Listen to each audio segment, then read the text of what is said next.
ഇന്നത്തെ ക്ലാസ് ഫാർമക്കോകൈനറ്റിക്സിനെ കുറിച്ചാണ്. ആദ്യ വീഡിയോയിൽ തന്നെ ഞാൻ ഫാർമക്കോകൈനറ്റിക്സിന്റെ ഡെഫിനിഷൻ പറഞ്ഞിട്ടുണ്ടായിരുന്നു.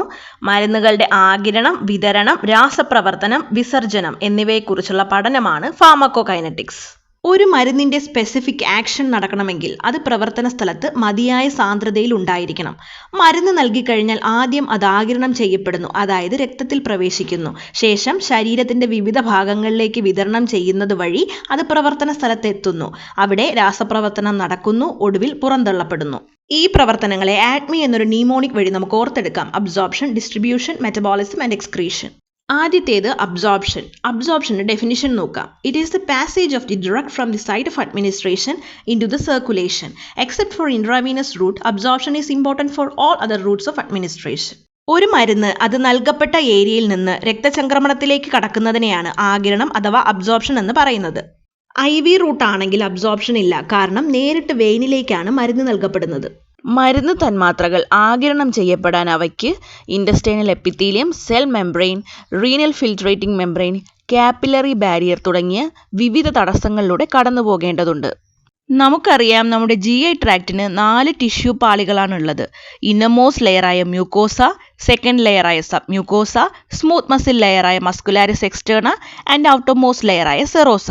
ഓറൽ റൂട്ട് അല്ലെങ്കിൽ എൻട്രൽ റൂട്ട് വഴി എടുക്കുന്ന മരുന്നും ഭക്ഷണവുമെല്ലാം ഏറ്റവും അധികം കോണ്ടാക്റ്റ് വരുന്നത് ഇന്നമോസ്റ്റ് ലെയറായ മ്യൂക്കോസയിലാണ്.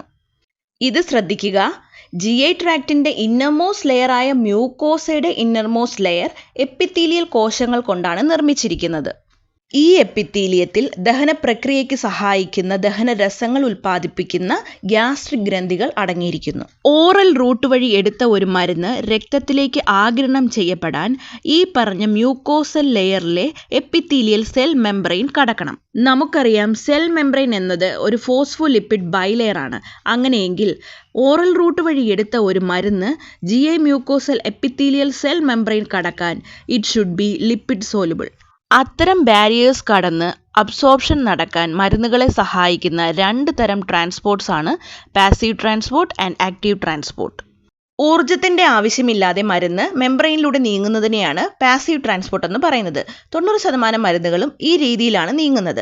പാസീവ് ട്രാൻസ്പോർട്ട് നമ്മൾ എക്സ്പ്രസ് ചെയ്യുന്നത് ഫിക്സ് ലോയിലൂടെയാണ്. ഫിക്സ് ലോ പറയുന്നത് ഒരു higher concentration and lower concentration area ഉണ്ട്, നടുവിലൊരു മെംബ്രെയിനും ഉണ്ടെന്ന് കരുതുക. ഹയർ കോൺസെൻട്രേഷനുള്ള ഏരിയയിൽ നിന്നും ലോവർ കോൺസെൻട്രേഷനുള്ള ഏരിയയിലേക്ക് മോളിക്യൂൾസ് മെംബ്രെയിൻ വഴി കടക്കുന്നു. ഈ നീക്കം 2 ഭാഗവും സെയിം കോൺസെൻട്രേഷൻ ആകുന്നതുവരെ തുടരും. മരുന്ന് GI ലുമനിൽ എത്തുമ്പോൾ സ്വാഭാവികമായും ലുമനിൽ മരുന്നിന്റെ കോൺസെൻട്രേഷൻ കൂടുതലും GI മ്യൂക്കോസൽ എപ്പിത്തീലിയൽ സെല്ലിൽ concentration കുറവുമായിരിക്കും.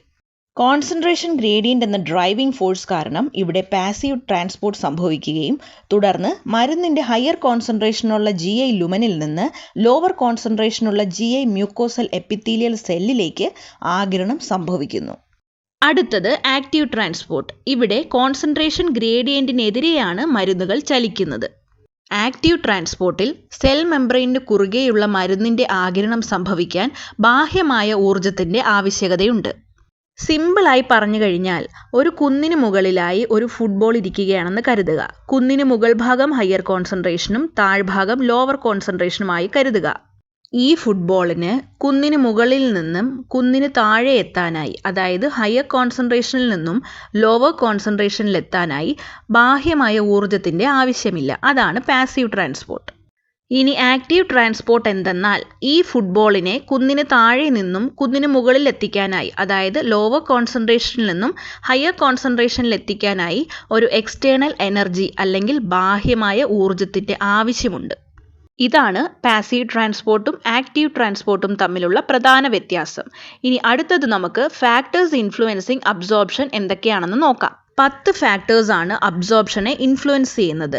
Disintegration and dissolution, formulation, particle size, lipid solubility, pH and ionization, gastro intestinal motility, area and vascularity of the absorbing surface, presence of food, metabolism and diseases. ആദ്യത്തേത് disintegration and dissolution time. Complex ആയ ഒരു പദാർത്ഥത്തെ സിമ്പിളായി വിഭജിക്കുന്നതിനെയാണ് disintegration എന്ന് പറയുന്നത്. Dissolution എന്നാൽ dissolving എന്നാണ്. ഒരു oral drug ആഗിരണം ചെയ്യപ്പെടണമെങ്കിൽ ആദ്യം അത് ചെറിയ കണങ്ങളായി വിഘടിക്കണം. പിന്നീട് അത് ദഹനനാളത്തിലെ ദ്രാവകങ്ങളിൽ ലയിച്ചു ചേരും. മരുന്നുകളുടെ വിഘടനവും അവ ലയിക്കാൻ എടുക്കുന്ന സമയവും ആഗിരണത്തെ സ്വാധീനിക്കും. അടുത്തത് ഫോമുലേഷൻ. മരുന്നുകൾ ആവശ്യാനുസരണം ആഗിരണത്തിനായി രൂപപ്പെടുത്തിയിരിക്കുന്നു. സ്റ്റാർച്ച്, ലാക്ടോസ് തുടങ്ങിയ മരുന്നുകളിൽ ഉപയോഗിക്കുന്ന ഇനേർട്ട് സബ്സ്റ്റൻസ് അഥവാ കെമിക്കലി ഇനാക്റ്റീവ് പദാർത്ഥങ്ങൾ ചിലപ്പോൾ ആഗിരണത്തെ തടസ്സപ്പെടുത്തിയേക്കാം. മരുന്നുകളുടെ ആഗിരണത്തിനെ സ്വാധീനിക്കുന്ന മറ്റൊരു ഘടകമാണ് പാർട്ടിക്കിൾ സൈസ്. മരുന്നുകൾ പൂർണ്ണമായും ആഗിരണം ചെയ്യുന്നതിന് ഡ്രഗ് പാർട്ടിക്കിൾ സൈസ് വളരെ പ്രധാനമാണ്.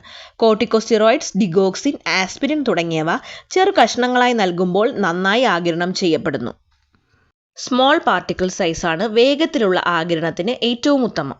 അടുത്തത് ലിപ്പിഡ് സോലിബിലിറ്റി. ഞാൻ നേരത്തെ പറഞ്ഞതുപോലെ സെൽ മെംബ്രെയിൻ എന്നത് ഒരു ഫോസ്ഫോലിപ്പിഡ് ബൈലെയർ ആയതുകൊണ്ട് തന്നെ ലിപ്പിഡ് സോലിബിൾ ഡ്രഗ്സ് അഥവാ നോൺ അയണിക് ഡ്രഗ്സ് വേഗത്തിൽ ആഗിരണം ചെയ്യപ്പെടുന്നു. വാട്ടർ സോലിബിൾ അഥവാ അയണൈസ്ഡ് ആയ ഒരു മരുന്നിന് സെൽ മെംബ്രെയിൻ ക്രോസ് ചെയ്യാൻ സാധിക്കുന്നതല്ല. അടുത്ത ഫാക്ടറാണ് pH ആൻഡ് അയണൈസേഷൻ. മിക്ക മരുന്നുകളും വീക്ക് ആസിഡ്സ് അല്ലെങ്കിൽ വീക്ക് ബേസസ് ആണ്. അവ രണ്ട് തരത്തിലായി കാണപ്പെടുന്നു. ഒന്ന് അയണൈസ്ഡ് അല്ലെങ്കിൽ വാട്ടർ സോലിബിൾ, രണ്ട് നോൺ അയണൈസ്ഡ് അല്ലെങ്കിൽ ലിപ്പിഡ് സോലിബിൾ. അയണൈസ്ഡ് തന്മാത്രകൾ ഹൈഡ്രോഫിലിക് ആയതുകൊണ്ട് അഥവാ വാട്ടറിനോടൊരു സ്ട്രോങ് അഫിനിറ്റി ഉള്ളതുകൊണ്ട് അവയ്ക്ക് ലിപ്പിഡ് സെൽ മെംബ്രെയിനിലേക്ക് തുളച്ചു കയറാൻ കഴിയില്ല. അടുത്തത് ആഗിരണം ചെയ്യപ്പെടുന്ന പ്രതലത്തിന്റെ വിസ്തീർണവും അവിടെ കാണുന്ന രക്തക്കുഴലുകളും. ഓറൽ റൂട്ട് വഴി ഒരു മരുന്നെടുത്തു കഴിഞ്ഞാൽ അന്നനാളത്തിലൂടെ അത് ആമാശയത്തിലെത്തുന്നു, ശേഷം ചെറുകുടലിലേക്കും. ചെറുകുടലിൽ വെച്ചാണ് ഏറ്റവും കൂടുതൽ മരുന്നിന്റെ ആഗിരണം സംഭവിക്കുന്നത്. കാരണം ആമാശയത്തിനേക്കാൾ സർഫസ് ഏരിയ ചെറുകുടലിനാണ്. പ്രതലത്തിന്റെ വിസ്തീർണം എത്രത്തോളം വലുതായിരിക്കുമോ ആഗിരണവും അത്രത്തോളം മെച്ചപ്പെട്ടതാകും. അടുത്ത ഫാക്ടർ GI മോട്ടിലിറ്റി. ഇവിടെ ഗ്യാസ്ട്രിക് എംപ്റ്റിയിങ് ടൈമും ഇൻഡസ്റ്റൈനൽ മോട്ടിലിറ്റിയും അബ്സോർപ്ഷനെ സ്വാധീനിക്കുന്നു. ഗ്യാസ്ട്രിക് എംപ്റ്റിയിങ് എത്രയും വേഗത്തിലാകുമോ അത്രയും തന്നെ ചെറുകുടലിലേക്ക് കടക്കുന്ന മരുന്നിന്റെ ചലനവും വേഗത്തിലാകും. അങ്ങനെ ആഗിരണം വേഗത്തിൽ നടക്കുന്നു. വയറിളക്കം പോലുള്ള അവസ്ഥകളിൽ മോട്ടിലിറ്റി കൂടുകയും ആഗിരണം കുറയുകയും ചെയ്യുന്നു. Next, presence of food. ഭക്ഷണത്തിന്റെ സാന്നിധ്യം ഗ്യാസ്ട്രിക് എംപ്റ്റിയിങ് വൈകിപ്പിക്കുകയും തുടർന്ന് ഡ്രഗ് ഡൈല്യൂട്ട് ആവുകയും ആഗിരണം തടസ്സപ്പെടുകയും ചെയ്യുന്നു. മരുന്നുകൾ ഭക്ഷണ ഘടകങ്ങളുമായി കോംപ്ലക്സുകൾ ഉണ്ടാക്കിയേക്കാം. അത്തരം കോംപ്ലക്സുകൾ ആഗിരണം ചെയ്യപ്പെടാൻ വൈകുന്നു. ആംബിസിലിൻ, റോക്സിത്രോമൈസിൻ, റിഫാംബിസിൻ തുടങ്ങിയ മരുന്നുകൾ ഒഴിഞ്ഞ വയറിൽ മാത്രമേ നന്നായി ആഗിരണം ചെയ്യപ്പെടുകയുള്ളൂ. Next point is metabolism. ചില മരുന്നുകൾ കുടലിൽ വെച്ച് ഡീഗ്രേഡ് ചെയ്യപ്പെടാം. ഉദാഹരണം നൈട്രോഗ്ലിസറിൻ, ഇൻസുലിൻ. അത്തരം മരുന്നുകൾ ഇതര മാർഗങ്ങളിലൂടെ നൽകണം. ആഗിരണത്തെ സ്വാധീനിക്കുന്ന ഏറ്റവും അവസാനത്തെ ഘടകമാണ് രോഗങ്ങൾ.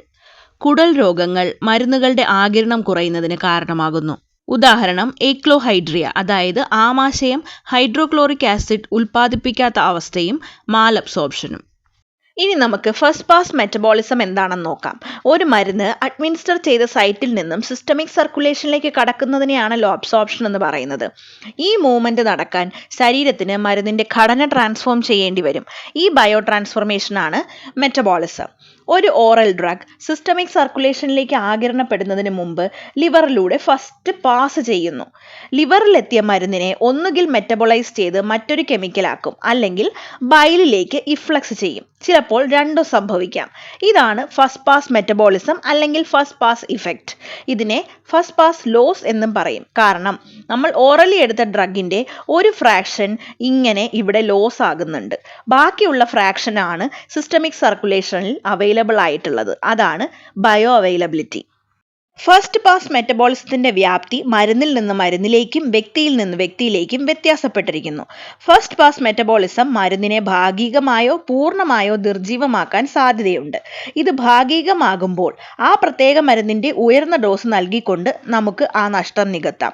എന്നാൽ പൂർണ്ണമായ ഫസ്റ്റ് പാസ് മെറ്റബോളിസത്തിന് വിധേയമാകുന്ന മരുന്നുകൾക്ക് അഡ്മിനിസ്ട്രേഷൻ റൂട്ട് മാറ്റേണ്ടതുണ്ട്. ഇനി നമുക്ക് ബയോ അവൈലബിലിറ്റിയും ബയോ ഇക്വലൻസും എന്താണെന്ന് നോക്കാം. Bioavailability is the fraction of the drug that reaches the systemic circulation following administration by any route. മുൻപേ ഞാൻ പറഞ്ഞതുപോലെ നമ്മൾ കഴിച്ച മരുന്നിന്റെ 100% സിസ്റ്റമിക് സർക്കുലേഷനിൽ എത്തണമെന്നില്ല. എത്ര മരുന്ന് രക്തചംക്രമണത്തിൽ എത്തിയിട്ടുണ്ട് എന്നുള്ള ചോദ്യത്തിനുത്തരം വിശദീകരിക്കാൻ ഉപയോഗിക്കുന്ന പാരാമീറ്ററാണ് ബയോ അവൈലബിലിറ്റി. അഥവാ നൽകിയ മരുന്ന് സിസ്റ്റമിക് സർക്കുലേഷനിൽ എത്തുന്ന ഫ്രാക്ഷൻ ഓഫ് ഡോസ്. ഫ്രാക്ഷൻ ആയതുകൊണ്ട് തന്നെ എഫ് എന്ന ക്യാപിറ്റൽ ലെറ്ററിലൂടെയാണ് ബയോ അവൈലബിലിറ്റി റെപ്രസെൻറ്റ് ചെയ്യുന്നത്. F equals quantity of drug reaching systemic circulation divided by quantity of drug administered. അതായത് സിസ്റ്റമിക് സർക്കുലേഷൻ എത്തുന്ന മരുന്നിൻ്റെ അളവ് ഡിവൈഡഡ് ബൈ അഡ്മിനിസ്റ്റർ ചെയ്ത ഡ്രഗിൻ്റെ ക്വാണ്ടിറ്റി. ഉദാഹരണം പറഞ്ഞാൽ 100 mg മരുന്ന് നൽകുമ്പോൾ 50 mg സിസ്റ്റമിക് സർക്കുലേഷനിലെത്തിയാൽ അവിടുത്തെ ബയോ അവൈലബിലിറ്റി 50%. IV റൂട്ട് വഴി നൽകുന്ന മരുന്നിൻ്റെ ബയോ അവൈലബിലിറ്റി 100%. അതേപോലെ തന്നെ ഇൻട്രാമസ്കുലർ സബ്ക്യൂട്ടേനിയസ് റൂട്ട് വഴി നൽകുന്ന മരുന്നുകളും ഏതാണ്ട് പൂർണ്ണമായും ആഗിരണം ചെയ്യപ്പെടുന്നു. പക്ഷേ പൂർണ്ണമല്ലാത്ത ആഗിരണവും ഫസ്റ്റ് പാസ് മെറ്റബോളിസവും കാരണം ഓറൽ റൂട്ടിലൂടെ നൽകുന്ന മരുന്നുകളുടെ ബയോ അവൈലബിലിറ്റി കുറവായിരിക്കും. അടുത്തത് ബയോ ഈക്വലൻസ്. ഒരേ സജീവ ഘടകവും ഫലവും പങ്കിടുന്ന രണ്ടോ അതിലധികമോ മരുന്നുകളുടെ ബയോകെമിക്കൽ സമാനതയാണ് ബയോ ഈക്വലൻസ്. രണ്ട് പദാർത്ഥങ്ങൾ അല്ലെങ്കിൽ മരുന്നുകൾ ബയോ ഈക്വലൻ്റ് ആണെന്ന് പറയുന്നെങ്കിൽ അതിനർത്ഥം അവ എല്ലാ ഉദ്ദേശങ്ങൾക്കും ആവശ്യങ്ങൾക്കും ഒരുപോലെ ആയിരിക്കുമെന്നും അവയുടെ ബയോ അവൈലബിലിറ്റിയിൽ വ്യത്യാസമില്ല എന്നുമാണ്. ഇനി നമുക്ക് ഫാർമക്കോകൈനറ്റിക്സിൻ്റെ രണ്ടാമത്തെ ഘടകമായ ഡിസ്ട്രിബ്യൂഷൻ എന്താണെന്ന് നോക്കാം. After a drug reaches the systemic circulation, it gets distributed to various tissues. It should cross several barriers before reaching the site of action. Like absorption, distribution also involves the same processes, that is filtration, diffusion and specialized transport. ഒരു മരുന്ന് നൽകിക്കഴിഞ്ഞാൽ അത് രക്തക്കുഴലിൽ നിന്ന് പുറത്തേക്ക് കടന്ന് ടിഷ്യൂകളിൽ വിതരണം ചെയ്യപ്പെടണം. ഇതിനെയാണ് distribution എന്ന് പറയുന്നത്.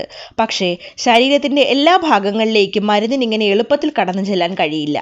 ചില തടസ്സങ്ങളുണ്ട്. ഉദാഹരണത്തിന് രക്തക്കുഴലിൽ നിന്ന് കണ്ണിൻ്റെ റെറ്റിനയിലേക്കാണ് തടസ്സമെങ്കിൽ അതിനെ ബ്ലഡ് റെറ്റിനൽ ബാരിയർ എന്ന് പറയുന്നു. CNSലേക്കാണെങ്കിൽ ബ്ലഡ് ബ്രെയിൻ ബാരിയർ, ലിംബിലേക്കാണെങ്കിൽ ബ്ലഡ് ലിംബ് ബാരിയർ എന്നും പറയുന്നു. ഇനി വിതരണത്തിന്റെ തോതും വ്യാപ്തിയും നിർണ്ണയിക്കുന്ന ഘടകങ്ങൾ ഏതൊക്കെയാണെന്ന് നോക്കാം. 4 ഘടകങ്ങളാണുള്ളത്: plasma protein binding, tissue binding, blood brain barrier and placental barrier. ആദ്യത്തേത് പ്ലാസ്മ പ്രോട്ടീൻ ബൈൻഡിങ്. മരുന്ന് രക്തക്കുഴലിനുള്ളിൽ എത്തിക്കഴിഞ്ഞാൽ കുറച്ച് മോളിക്യൂൾസ് പ്ലാസ്മ പ്രോട്ടീൻസ്, അതായത് ആൽബുമിനോ ഗ്ലോബുലിൻസോ ആയി ബൈൻഡ് ചെയ്യും. ആസിഡിക് ഡ്രഗ്സ് പ്രധാനമായും ആൽബുമിനായും ബേസിക് ഡ്രഗ്സ് ആൽഫ ആസിഡ് ഗ്ലൈക്കോപ്രോട്ടീനുമായാണ് ബൈൻഡ് ചെയ്യുന്നത്. അപ്പോൾ ഡ്രഗിന് 2 ഫ്രാക്ഷൻസ് ഉണ്ടാകും. ഒന്ന് protein bound fraction and 2 free fraction. Drug molecule ഒരു ഫെനിസ്ട്രേഷനിലൂടെയോ ഇന്റർസെല്ലുലാർ സ്പേസിലൂടെയോ കടന്നു പോകണമെങ്കിൽ അത് അത്രത്തോളം ചെറുതായിരിക്കണം. പക്ഷേ പ്രോട്ടീൻ മോളിക്യൂളുമായി ബൈൻഡ് ചെയ്ത് കഴിഞ്ഞാൽ ഈ ഡ്രഗ് പ്രോട്ടീൻ കോംപ്ലക്സ് വളരെ വലുതായിരിക്കും. അതിന് ഫെനിസ്ട്രേഷനിലൂടെയോ ഇന്റർസെല്ലുലാർ സ്പേസിലൂടെയോ കടക്കാൻ പറ്റില്ല. അതുകൊണ്ട് തന്നെ ഫ്രീ ഫ്രാക്ഷൻ മാത്രമാണ് ടിഷ്യൂവിലേക്ക് ലഭ്യമായിട്ടുള്ളത്. ഈ പ്രോട്ടീൻ ബൈൻഡിങ് മരുന്നുകളുടെ പ്രവർത്തന ദൈർഘ്യം വർദ്ധിപ്പിക്കുന്നത് കൊണ്ട് തന്നെ ഇതൊരു റിസർവോയറായി പ്രവർത്തിക്കുന്നു. ഓരോ മരുന്നും അനുസരിച്ച് പ്രോട്ടീൻ ബൈൻഡിങ് വ്യാപ്തി വ്യത്യാസപ്പെടുന്നു. വാർഫാരിൻ 99%, മോർഫിൻ 35%, എന്നാൽ എത്തോസക്സിമൈഡും ലിഥിയവും 0%. അതായത് അവ പൂർണ്ണമായും ഫ്രീ ഫ്രാക്ഷനാണ്. അടുത്തത് tissue binding. Plasma protein binding പോലെ തന്നെ ചില മരുന്നുകൾ ചില ടിഷ്യൂ ഘടകങ്ങളോട് പ്രത്യേകം ബൈൻഡ് ചെയ്യുന്നു. ടിഷ്യൂ ബൈൻഡിങ് വിസർജനം വൈകിപ്പിക്കുകയും അതുവഴി മരുന്നിൻ്റെ പ്രവർത്തന ദൈർഘ്യം വർദ്ധിപ്പിക്കുകയും ചെയ്യുന്നു. ഉദാഹരണത്തിന് തയോപെൻഡോൺ സോഡിയം പോലുള്ള ലിപ്പിഡ് സോളുബിൾ ഡ്രഗ്സ് അഡിപ്പോസ് ടിഷ്യൂവുമായി ബൈൻഡ് ചെയ്യപ്പെട്ടിരിക്കുന്നു. ടിഷ്യൂ ബൈൻഡിങ് മരുന്നിൻ്റെ ഒരു റിസർവോയറായും പ്രവർത്തിക്കുന്നു. അടുത്തത് ബ്ലഡ് ബ്രെയിൻ ബാരിയർ. ശരീരത്തിനുള്ളിലുള്ളതോ അല്ലെങ്കിൽ പുറത്തു നിന്നുള്ളതോ ആയ ആക്രമണകാരികൾ ന്യൂറോണിലേക്ക് കടക്കാതിരിക്കാൻ അവയെ അകറ്റി നിർത്താൻ വേണ്ടി ബ്രെയിനിലെ ബ്ലഡ് ക്യാപ്പിലറീസ് ഔട്ട്ലൈൻ ചെയ്യുന്ന ബാരിയറാണ് ബ്ലഡ് ബ്രെയിൻ ബാരിയർ അഥവാ BBB. എല്ലാ രക്തക്കുഴലുകളും എൻഡോത്തീലിയൽ സെല്ലുകളാൽ ഔട്ട്ലൈൻ ചെയ്തിരിക്കുന്നു. ബ്രെയിനിന് പുറത്തുള്ള ക്യാപ്പിലറീസ് നോക്കിയാൽ അവയുടെ കോശങ്ങൾ തമ്മിൽ അനേകം ഗ്യാപ്പുകൾ കാണാം. അതിനെ ഗ്യാപ്പ് ജംഗ്ഷൻ എന്നാണ് പറയുന്നത്. മാത്രമല്ല ലിവർ, കിഡ്നി പോലുള്ള വൈറ്റൽ ഓർഗൻസിൽ ഗ്യാപ്പുകൾ കൂടാതെ പോഴ്സുമുണ്ട്. പക്ഷേ ബ്രെയിനിലെ ക്യാപ്പിലറീസിന് ടൈറ്റ് ജംഗ്ഷൻ ആണുള്ളത്. അവ തമ്മിൽ ഇൻ ബിറ്റ്വീൻ ഗ്യാപ്പുകൾ ഇല്ല. മാത്രമല്ല ഒക്ലൂഡിൻ, ക്ലോഡിൻ പോലുള്ള പ്രോട്ടീൻസ് കൊണ്ട് അടഞ്ഞിരിക്കുകയാണ്. അതിനർത്ഥം ചില തന്മാത്രകൾക്ക് മാത്രമേ ബ്രെയിനിൻ്റെ സെല്ലുകളിലേക്ക് കടക്കാൻ കഴിയൂ. വെള്ളവും ഓക്സിജനും പോലുള്ള ചില തന്മാത്രകൾ രക്തക്കുഴലുകളുടെ മതിൽ കടന്ന് തലച്ചോറിലേക്ക് പ്രവേശിക്കും. ഗ്ലൂക്കോസ് പോലുള്ള പദാർത്ഥങ്ങൾ ചില പ്രോട്ടീനുകളുടെ സഹായത്തോടെ ബ്രെയിനിലെ സെല്ലുകളിലേക്ക് പ്രവേശിക്കും. ബ്രെയിൻ കാപ്പിലറീസിന് ചുറ്റും വരിഞ്ഞു മുറുകിക്കൊണ്ട് ഗ്ലയൽ സെൽസ് ഉണ്ട്. ഈ ഗ്ലയൽ സെൽസ് ഒന്നിനെയും അകത്ത് കടക്കാൻ സമ്മതിക്കില്ല. ഇവിടെയുള്ള എൻഡോത്തീലിയൽ സെൽസിൽ പ്രോട്ടീൻ പമ്പ് ഉണ്ട്. ഇതിനെ ഇഫ്ലക്സ് പമ്പ് എന്നും പറയുന്നു. ഇത് ഒരു ആക്റ്റീവ് ട്രാൻസ്പോർട്ടർ ആണ്. എന്ന് വെച്ചാൽ ഇനി അഥവാ എന്തെങ്കിലും ബാരിയർ കടന്ന് ഉള്ളിൽ കയറി കഴിഞ്ഞാൽ എക്സ്റ്റേണൽ എനർജിയുടെ സഹായത്തോടു കൂടി അത് തിരികെ പമ്പ് ചെയ്ത് പുറന്തള്ളും. ഇതെല്ലാം കൂടാതെ എൻസൈമാറ്റിക് ബാരിയേഴ്സും ഉണ്ട്. ചുരുക്കി പറഞ്ഞാൽ നമ്മൾ നൽകുന്ന പല മരുന്നുകൾക്കും ഈ എല്ലാ തടസ്സങ്ങളും മാറ്റി ബ്രെയിനകത്ത് കടക്കാൻ സാധിക്കുന്നതല്ല. ഹൈലി ലിപ്പിഡ് സോളുബിൾ ആയിട്ടുള്ള ഡ്രഗ്സിന് മാത്രമേ സെൽ മെംബ്രെയിൻ കടന്നു പോകാൻ സാധിക്കുകയുള്ളൂ. ഏറ്റവും അവസാനത്തേത് പ്ലാസെന്റൽ ബാരിയർ. ഇതൊരു ഇൻകംപ്ലീറ്റ് ബാരിയർ ആണ്. മിക്കവാറും ഡ്രഗ്സ് പ്ലാസെന്റൽ ബാരിയർ കടക്കും. ലിപ്പിഡ് സോളുബിൾ ഡ്രഗ്സ് പ്ലാസെന്റയിലൂടെ എളുപ്പത്തിൽ കടന്നു പോകുമ്പോൾ ലിപ്പിഡ് ഇൻസൊലുബിൾ ഡ്രഗ്സ് വളരെ ചെറിയ അളവിൽ മാത്രം കടക്കുന്നു. അങ്ങനെ അമ്മ കഴിക്കുന്ന മരുന്നുകൾ ജനിതക വൈകല്യങ്ങൾ, ഹെപ്പാറ്റോടോക്സിറ്റി തുടങ്ങിയ നിരവധി പാർശ്വഫലങ്ങൾ ഉണ്ടാക്കുന്നു. ഫാർമക്കോകൈനറ്റിക്സിന്റെ 4 ഘടകങ്ങളിൽ 2 ഘടകങ്ങൾ നമ്മൾ പഠിച്ചു കഴിഞ്ഞു, അബ്സോർപ്ഷനും ഡിസ്ട്രിബ്യൂഷനും. ഇനിയുള്ളത് മെറ്റബോളിസവും എക്സ്ക്രീഷനുമാണ്. അത് അടുത്ത ക്ലാസ്സിൽ നമുക്ക് പഠിക്കാം. താങ്ക്